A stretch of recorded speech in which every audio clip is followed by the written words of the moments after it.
Hello, friends, and thank you for being here for another episode of Regarding Consciousness. I am Jennifer K. Hill, the host of this show and CEO of OptiMatch, App. And I am so grateful to have one of my favorite human beings on the show today, a friend, a scientist, a thought leader, Dr. Rollin McCraty from HeartMath. Rollin has been part of HeartMath since its inception with Doc Childre in the early 1990s. He has been pioneering in heart-brain coherence and has been the director of research at HeartMath for many, many years and is now spearheading the Global Consciousness Project, which was handed over to him by Roger, who is another wonderful thought leader, and we'll be diving into that a little bit today.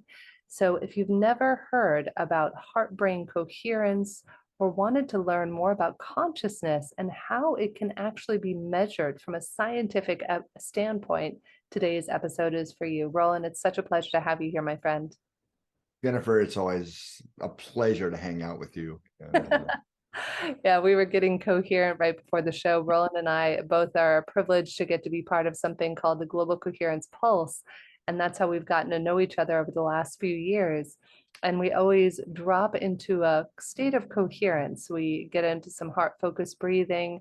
And we were both joking that before the show, we could have just spent the whole half hour just dropping into this beautiful state of coherence. So, Rollin, I know some of our viewers and listeners might not be familiar with you and the breadth of your work and the amazing work you've been doing on science and the science of heart-brain coherence and consciousness.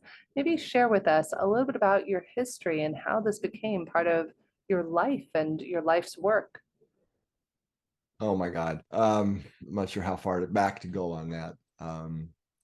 Well, my original career, I guess you could say, was electrical engineering, communication engineer. I used to work for Motorola and always had from actually a very early age, wanting to know how things work, right? And in fact, my grandfather was a town mechanic, so I kind of grew up in that world. But I would be asking questions, of professors and things, learning, like what is a magnetic field? What is an electric field? And always would get, well, here's the formula that describes its behavior. No. What is it? Don't ask that. Go away. Literally was kind of not quite that crass, but more or less that was the energetics of it. So I'm going to make a long journey very short here. I stumbled upon a book in a bookstore, University of Nebraska at that time. And this has been, it got early 70s or mid 70s, somewhere in there. And it had some different perspectives on things. So long story short, I ended up moving to California to get a degree in consciousness studies. So delve in a little bit deeper into that. And I won't go through the whole story, but so I learned all about meditation and this and that and all the different kind of things, but never quite fell completely into the new age kind of stuff because I was too grounded in real science, if you will. And ended up getting involved with introducing spirulina to the world, a group that was doing that, and kind of stood up one of the companies and who did a National Enquirer. I don't know if you know who that is, but it's one of the supermarket magazines. I like to think of them. I was shocked at the power they had to drive people to do things. They did this was in the early 80s, a front page story on spirulina. And in the following 2 to 3 weeks, I sold about, in the part of the business I was running, about a little under $20 million in sales. And anyway, we took the profits of that, went to the deserts of Southern California to build a spirulina farm to prove that you could feed the world's hungry populations. Okay. And actually pulled it off way ahead of our time, solar powered giant spray dryers, and all this. It went nowhere because it was blocked really at a problem in consciousness. It wasn't the technology. We had the technology. It was there. It works. And so that's, in hindsight, Jennifer, I think I look back on that and say, well, that's when my idealism bubble got popped. Because, I had studies in consciousness and all this. It's all about consciousness, right? Well, after that experience, it became visceral, a much deeper understanding that it really is a problem in consciousness. And so I'm not going through all the details of it, but basically I think I was conscious of it at the time. I basically said, oh, the heck with this humanitarian stuff. I'm going to go make money. Because it's not, why bother? Why put my life energy and life force into this? So I started in the company in electrostatics, kind of where my real background was, which became pretty successful. And a few years into that, don't get me wrong, I had a great time. It was a really fun ride. But there was something in my heart that was yearning for something deeper. Another sports car in the driveway wasn't going to quite do it, I wasn't super wealthy, but I could do whatever I want, whenever I wanted, and go wherever I wanted, that kind of thing. And then I met Doc Childre through some connections from the spirulina days, and met him. Got to go spend an hour. I was back on the East Coast. He was on the East Coast at the time. I had some business back there, and ended up spending 3 days instead of an hour. And it's when I really learned about the heart at the energetic heart, and that really is the bridge to our larger self. And I had a facilitated experience of that. And that was way past what I would have imagined of enlightenment, and got a direct contact with who I really am. So I sold that company, and along with a couple of handfuls of other people, helped him found HeartMath. So what is HeartMath, Rollin? Obviously, I'm a huge fan of it. I'm sure I've mentioned it on many of these other episodes in the past. But if people aren't aware, what is HeartMath? Well, that's always a challenging question to answer as well, because it's so broad in many ways. But at the simplest way I could say it, Jennifer, it's a system of tools and techniques that people can use that we make very simple. A lot of care goes into simplifying this, that allow people to shift into what we call a state of heart coherence physiologically, and that's measurable and can be fed back and facilitated. That gets our heart and brain in sync, physiologically speaking, which connects us more with the heart's intuitive guidance. That's a whole other story. Right in the moment. So we focus a lot on day to day. How do we flow through non-flowing situations, right? With more ease, more compassion, really being able to be heart-centered throughout the day. But then our research spans, we spent 20 years really researching how the heart and brain communicate, and the physiology of that, and how to develop tools and techniques that anyone can use, from kindergarten to literally generals, corporate executives, to really shift into that optimal state of coherence. And in more recent years, we've been more focused on global interconnectivity, social coherence. How do we help groups of people get along better, make better decisions, whether that's an athletic team or a leadership team, or just working together in teams within whatever the context might be, a business, a hospital, etc. I remember that was one of my favorite things that I learned when I was in the training for the Heart of Teams, I believe it was, that I did with HeartMath a few years ago. And one of my favorite studies, as you know, Roland, I've mentioned this a few times, was the study where you have 4 people in a room and one person is incoherent. So we often think of incoherent, right, as somebody who's drunk or babbling or not making any sense, though there's actually a physiological response that is incoherent, which is more of a reactive state, let's say. And then you have 3 people who have utilized HeartMath techniques. Very easy one you could find anywhere on the internet is heart focused breathing, probably would be a good go-to. And that 3 people who were incoherent, who were in coherence, and a 4th person who was incoherent became coherent just by being around 3 coherent people. Is that right, Roland, if I'm remembering that study? More or less. That was actually a really well done study. I loved it. It was one of my favorite things I learned. It was actually for a Ph.D. dissertation of a rather seasoned person that got his degree later in life, pretty advanced mathematics and stuff. But basically, it was, you're exactly right, 4 people around a table through about a 9-phase protocol. And not that the naive person who didn't know what the real purpose of the study was, they weren't necessarily incoherent. They were just kind of there, not really knowing what the real purpose was. And at various times through that protocol, the other 3 people shifted into a heart coherent state in a way that the other person didn't know what was going on. And what it did show was that overall, there's about 40 people involved in that study, that the naive person was lifted measurably into a more coherent physiological state. So, and that was also the first study that showed heart-to-heart synchronization amongst the group members in those groups of 4 people, which led to a whole lot of other work coming out of that because of those observations as well. It is a neat study because it shows what our state has measurable effects on others. That is the most powerful thing. I remember years ago, forgive me, those of you listening, and Rollin, this goes for you too. Many of you know, I've shared that I'm a recovering jerk. I had my moments when I was younger, and I was in a class with a thought leader, and her name is Allison Armstrong. So I'm in this class with her, and I remember getting peeved, Roland. So it was back when smartphones had first come out. And if you've ever seen my handwriting, it is illegible even to me. So smartphones were a godsend for me because I could take all my notes on my smartphone. So the first class I do with Allison, I'm in love with it. It's brilliant, transformative. And I take all my notes on the phone. Second class, they tell you a little bit about how is it going to go? Well, one thing you need to know about this class is you can't take notes on your phone. Now, talk about one person being incoherent in a room of 200 people being coherent, but the one incoherent person disrupting the other 200. I didn't even think I could have that bad of an impact, but I was glaring daggers selfishly. I was so upset when they said, you can't use your phone. I was like, yes, I can. So first I try using it, and then people are like, ma'am, we already told you you can't use your phone in this class. And so then I just sat there, Roland, in the middle of the room, glaring at this poor woman and her co-facilitator. So I don't think anybody can feel it. It's a room of 200 to 300 people taking this class.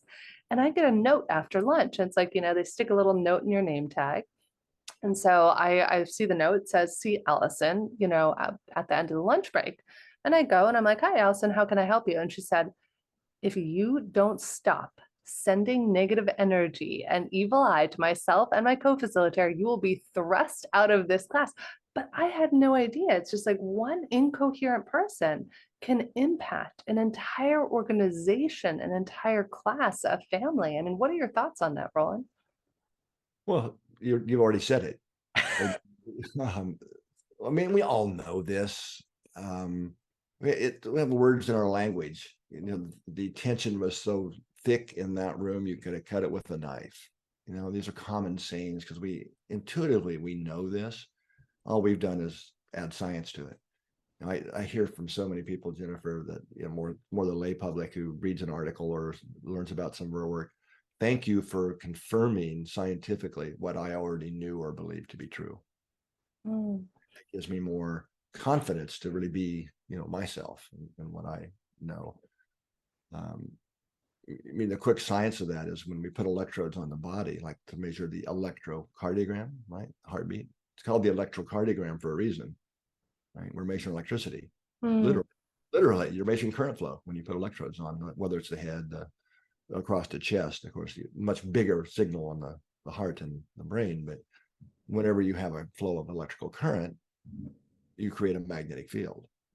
The electrodes don't see that. They measure current flow. To measure that field, you use a device called a magnetometer, which I know you know this. And the reason that I can say with great confidence that we have a magnetic field that radiates many feet around us, I can put a probe out here, a magnetometer, and measure it. Right. And we were able to, this is going back to the 90s, God, in our work, we're able to then show, this is where my background of being a communications engineer, I think, came in really handy. Because it was really easy. Okay, we got the signal out here, and there's very standard methods to decode the information being carried by that field. Same thing I used at Motorola to look at the information being carried by a radio signal, right? We're doing the same thing. So what we're feeling, in that case, your anger, or sound like you were kind of seething, in there. We're broadcasting that into the field. And now, many studies later, we know that has measurable effects on other people. Physiologically, you can see that. So, one of my favorite things, Roland, that I learned in HeartMath, one of many favorite things, is the idea that our heart has its own brain. And I would love for you to share a little bit about the heart and its neurons. We'll start with that, and then I have another follow-up question. Well, sure. So I'm certainly not going to take credit for that, but technically it's called the intrinsic cardiac nervous system, and which was nicknamed the heart brain by one of the pioneers or leaders, if you will, of a whole field called neurocardiology. Now, this is the study of the anatomy and function of the intrinsic cardiac nervous system, or the brain and the heart. So the heart really does have its own intrinsic brain, and these neurons we'll call it the heart brain, are basically named, a lot of them, after neurons found up here in our cranial brain, our head brain. They're formed in ganglia that are distributed around the heart, which are all interconnected. They've been now proven to have long-term memory, short-term memory, neuroplasticity, neurogenesis, all the things to say it's a functional brain. And that little brain in the heart sends far more information to the brain in our head than the other way around. And so, yeah. I mean, we could spend a whole hour on that topic. So I want to tie this in. So this is my follow-up question. The way my brain is going on this, both my heart and my brain are both asking the same question. So our hearts have their own brains. And how does that tie into consciousness? Does our heart have its own consciousness, or where does consciousness come from? Spearheading the global coherence, project that you're involved in. Sure. I mean, of course, that's a question that has been debated and is still being debated to this day. So I'm not going to sit here and attempt to give an answer to that. One of my mentors, I've been fortunate to have a lot of awesome mentors in my life, kind of people you want to plug cables into their head and download, and one of those was Carl Pribram. You probably know who Carl was, but he's now transitioned, but he's probably not the first to look at it this way, but probably in the very early 90s, and he got attracted to our work. This topic of consciousness would come up, and this is one of the preeminent neurosurgeons in the world. I mean, neuroscientists in the world. In fact, he was one of the first neurosurgeons that ever existed. I don't know if you knew that about Carl, but no, I didn't. He came up. There were maybe 2 or 3, small handful of neurosurgeons that were actually doing brain surgery on people. So he went the whole span from knowing nothing about the brain to being probably the world's expert on it. Anyway, so we had a lot of discussions about consciousness, the nature of consciousness. And of course, from the neuroscience perspective, most would argue that consciousness is a product of our neurons in our brain, and we're conscious when we're awake and we're unconscious when we're asleep, and so on. That's what he would call little c consciousness. That's why I used that term I got from him. And then big C consciousness, right, is the other type of consciousness that the debate's still raging about, is consciousness, the information, for example, that created the universe, that informed all that is in a certain way in the universe. And that tends to be my view. And there's so many levels and layers of consciousness from that perspective. And I remember you introduced me to Roger Nelson, the head of the Global Consciousness Project, who did that for many decades. And now you've since created GCP2, I believe is what you were telling me it's called before this. Tell us a little bit about the Global Consciousness Project and how it's actually scientifically measuring consciousness around the world. Okay, so GCP1, as we now lovingly call it, that was created by Roger when he was at Princeton University, about probably getting close to 25 years ago. And we'll go into all the history here of how this came to be, but it basically, I think of it, Jennifer, as a globally distributed scientific instrument. And it's just kind of what it is. And so GCP1 has a long history now. So it's just, at that time, they had about 70 of the devices, physical devices, that are called random number generators. Now, that can sound all mysterious and stuff, but basically the way to think of an RNG, random number generator, which are actually very hard to make, by the way, to get truly random sequences, which basically means that the past behavior, there's no way that you can predict the future behavior based on them. It's a simple way of thinking of it. But think of them as electronic coin flippers. Ah, yes. Right. So if we get out an actual physical coin, right, and flip it, heads or tails, 100 times or 1,000 times, You do that on average, you're going to get 50 heads, 50 tails, right? It might be 51, 49 one time, but on average, it's going to, if you do it enough times, be 50, 50. So that's basically what random number generators are doing. Only instead of heads or tails, it's ones or zeros. But same concept. It just does it really fast. Okay, so you've got these devices around the world flipping coins, right? And that are time synchronized, sending their data all back to one computer, one server, right? That's then looking at the behavior of this global network. Now, what GCP1 convincingly, showed is that when something happens that evokes a lot of people to pay attention and feel something, and emotionality is critical in this. And this could be a terrorist attack, like 9/11, or the death of Princess Diana was a big event, or it can be global prayer days or Earth Day, like Earth Day and these types of things, Global Peace Day, or large organized meditation events, these types of things that happen. Cause the behavior of this network to change. Now, it took me a while to really, in fact, once we took it over and really dug in to really understand what was happening in this network. So I used to think and talk about, well, they're not being as random, right? The devices, are all kind of being more random or less random or whatever than they should be. It's actually not correct for the most part. What is actually happening, and this is why you have to have a network to see this, is that globally, now this is what's crazy about this to me, is that way more devices than should be start flipping ones at the same time, or zeros.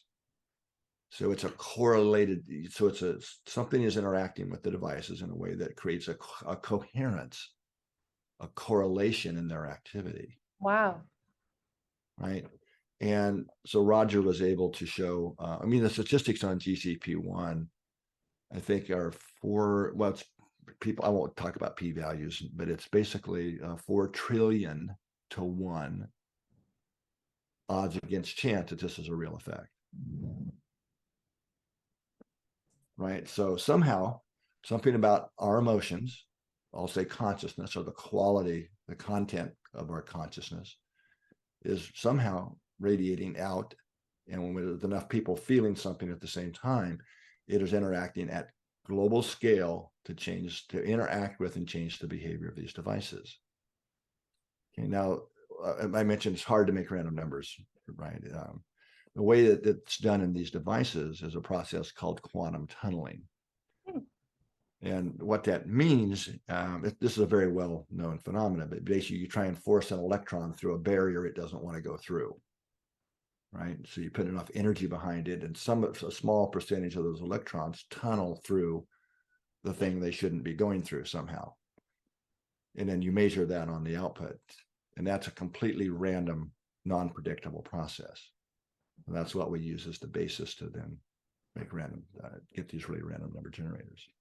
So it's a truly quantum process in this case. I don't use quantum a lot in my language, but in this case, it's a true quantum process. And so that's your equivalent of the coin flipping, is that quantum tunneling? Well, that's the source of it. Yeah, it's basically come out as it's not that simple, but you take those electrons that come out and it goes through a process to turn it into ones or zeros. Okay, so interesting. So I know, Roger, you introduced me graciously to Roger a few years ago, and you and I have talked about this since. So what does that mean for us as human beings, Rollin, when we get into the idea of consciousness, that if enough people, if you have this collective consciousness, either for the positive, global meditations, I remember Roger graciously looked up using his random number generators around the world when we did the big global meditation. I think it was March 9th of 2020, right before COVID happened. We got hundreds of thousands of people meditating. He said, yes, you could actually see, much to your point, a shift. Or on the flip side, when detrimental, awful things happen in the world. So what does that tell you as a scientist, Rollin, about consciousness and about how it impacts us? Well, I think the most simple way to say it, Jennifer, is the quality of our consciousness. In other words, I'm going to use the word vibrations that we're emanating into the field matter in a way that we can now prove, I would say, it's a pretty strong word in science, but that our consciousness is interacting with and changing or affecting the physical world. What does that say for us as human beings right now, Rollin, given the state of the world? Before we go there, my favorite study that Roger did, where he looked across hundreds of events that were studied over the 25 years. So there are 500, what Roger calls formal events. Now, to be a formal event means that it was predicted ahead of time. Right, and registered in a public site that says this is what we're going to do, this is how we're going to analyze it, right? So you can't cherry pick in a certain way, right?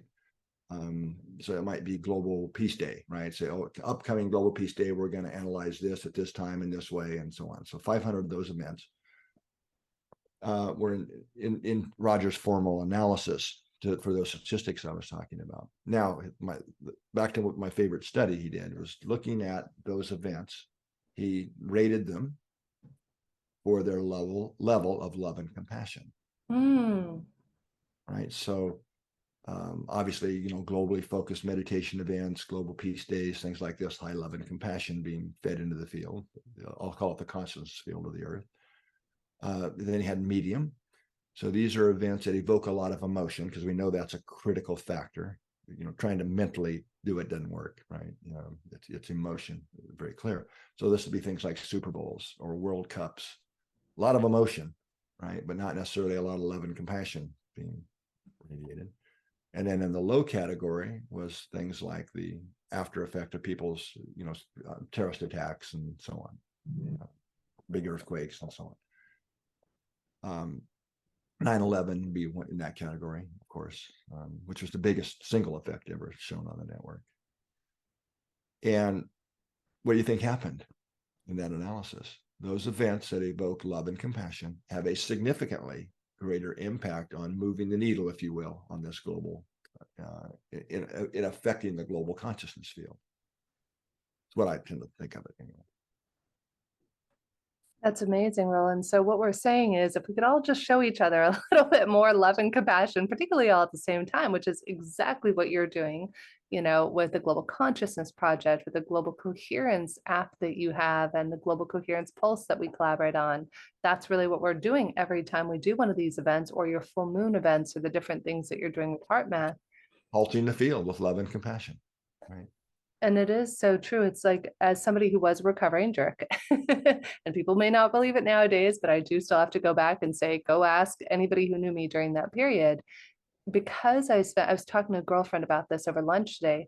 She said she was struggling with a guy she was dating. And I said, I used to be that person. I apologize on behalf of him. He didn't know what he didn't know. And people often ask me, Rollin, why do you spend 2 to 3 hours a day in prayer and meditation? And it's because, as much as I know I have the capacity to take down a room with an evil stare, I also know I have the capacity, and this is not just me, Jennifer, it's I, you, Rollin, you, whoever is listening, any one of us has the compassion to build or destroy entire cities with who we're being in our level of consciousness and coherence, right? That might be a little too strong for your work. That might be a little bit too strong for me, but I can say with confidence that, we have the Global Conscious 2.0 project, which is a completely re-envisioned version, asking new questions that will be able to go much deeper. And we also have the Global Coherence Initiative, which we're measuring the magnetic field environment of the Earth, as magnetometers around the Earth.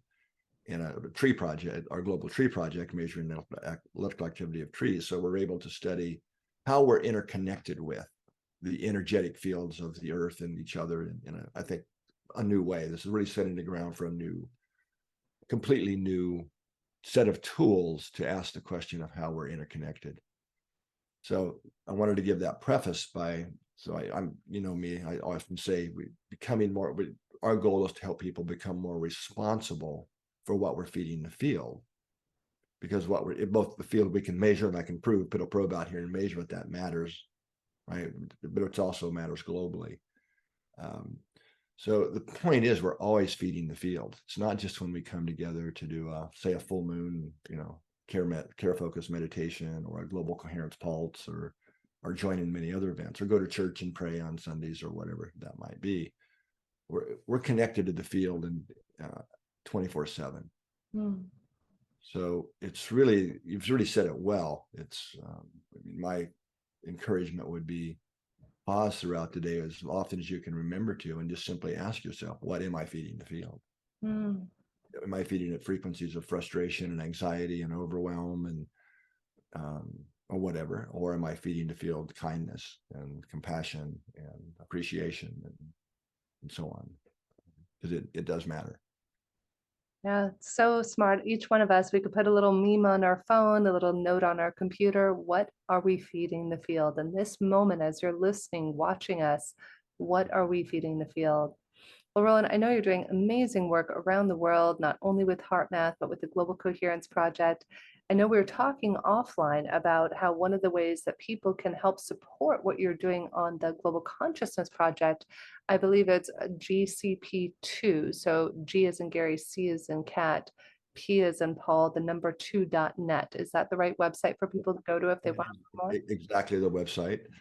And as of today, the website it's a MVP website. It's one just to get it up and running and test all the functionality. It's not horrible, but we're designing a much better website to really communicate the next generation feel of what this is really all about. Because this truly is a next gen project. That's why we call it GCP2. It's been completely redesigned from the ground up, including the devices who were designed by some of the world experts in making random number generators, specifically for this network.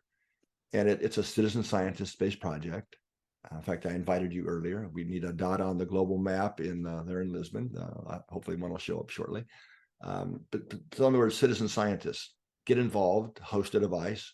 That's one way you can be involved as a citizen scientist. But once we get the network built out more, we'll be inviting the citizen scientists to participate in new kinds of experiments.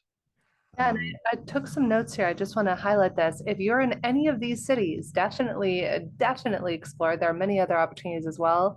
I believe it was Madrid, London, Rome, Stockholm, Tel Aviv. The goal is, if you want to help us understand how can we elevate our own consciousness and better measure what we're pulsing the field around the world, get involved. I was totally geeking out with Roland before we came on today to talk about this. So I love it, Roland. And any other invitations you'd love to invite people to participate in out of, if somebody's feeling inspired out of what you've shared today, is there So first, I'm going to add two cities to your list, okay. Which is New York and LA. Yes. So we are managing where our goal is to get 1,000 of these new next generation RNGs distributed pretty much, I won't say evenly because you got oceans, but as much as we can around the planet, right? So we're doing half of the network in what we're calling cluster areas, which are the cities and areas you mentioned. The U.S. is pretty much full, so if you, except for LA and New York, but Europe, Africa, Australia, the rest of the world is pretty wide open. So half will be in those cluster cities or areas that you mentioned, and the other half just distributed around the world, anywhere. So if you don't have to be in one of those cities that we just mentioned to participate. What did you just ask me? Sorry.